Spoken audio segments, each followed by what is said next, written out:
सगळ्यात चांगली policy bank of इंडियाची होती आणि एचडीएफसीची होती। तर बँक ऑफ इंडियाची पॉलिसी माननीय आयुक्त गुल्हाने साहेब यांच्या समक्ष या गोष्टीवरती निर्णय झाला होता। आता राहिला विषय फक्त आणि फक्त निधीच्या तरतूदचा।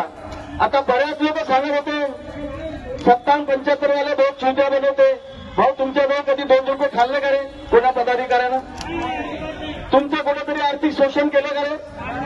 पण हा अमुक करते आहे, तो अमुक करते आहे, तो तमुक करते आहे, नावं टाकत होते, सांगत होते। मग बाबा अजितदादा पवार तुमचे आहे, वित्तमंत्री ते आहे, मग आर्थिक निधी असंच लिहिता वाचता वाचता आमच्या डोक्याचं तिरपान उडते।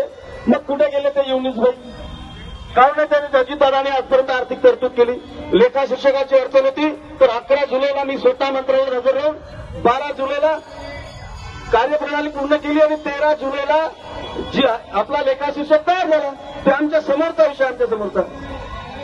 फक्त राहिले एकच गोष्ट मित्रांनो, आपल्याला प्रशासकीय स्तरावरून जी ताकद आदरणीय एकनाथजी शिंदे साहेब यांच्या माध्यमातून मिळाली जीआरच्या रूपाने, तिचं राजकीय प्रेशर, तिचं इम्प्लिमेशन, तिचं प्रमाणीकरण, सादरीकरण हे योग्यरित्या काही पडलेलं नाही।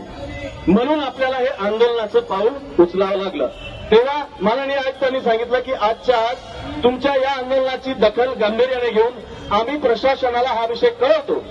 तर आमच्या सर्व शिष्टमंडळांनी सांगितलं की 10 महिने झाले आम्ही उपासारी कसं जगतो, काय प्रपंच करतो आमचं आम्हाला माहिती। तर पुढचे महिने आम्ही कसे जगावे आणि काय म्हणून काम करावे म्हणून आम्ही स्पष्ट सांगितलं, तुम्ही तात्काळ आमचं काम बंद आंदोलन हे चालू राहणार आहे। ज्या जिल्ह्यात झालं नाही त्या जिल्ह्यात चालू करा। चुकीचं शासनाला तुम्ही जोपर्यंत दबाव तंत्र वापरणार नाही, काम बंद आंदोलन आपण लेखी बंद आंदोलन केलं।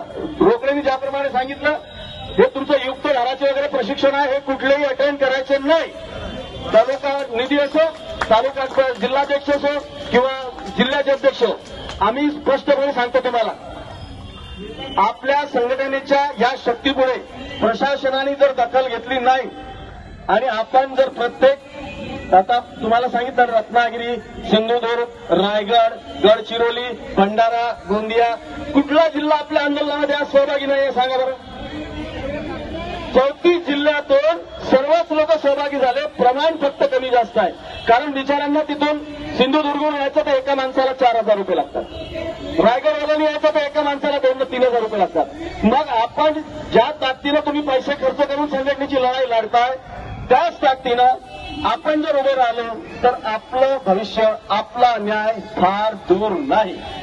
पुढचं जे काही निर्णय आहे, आपण काम बंद आंदोलन चालू जर ठेवलं आणि 22 तारखेपर्यंत त्यांना आपल्याला कुठलाही खुलासा दिलेला नाही, काय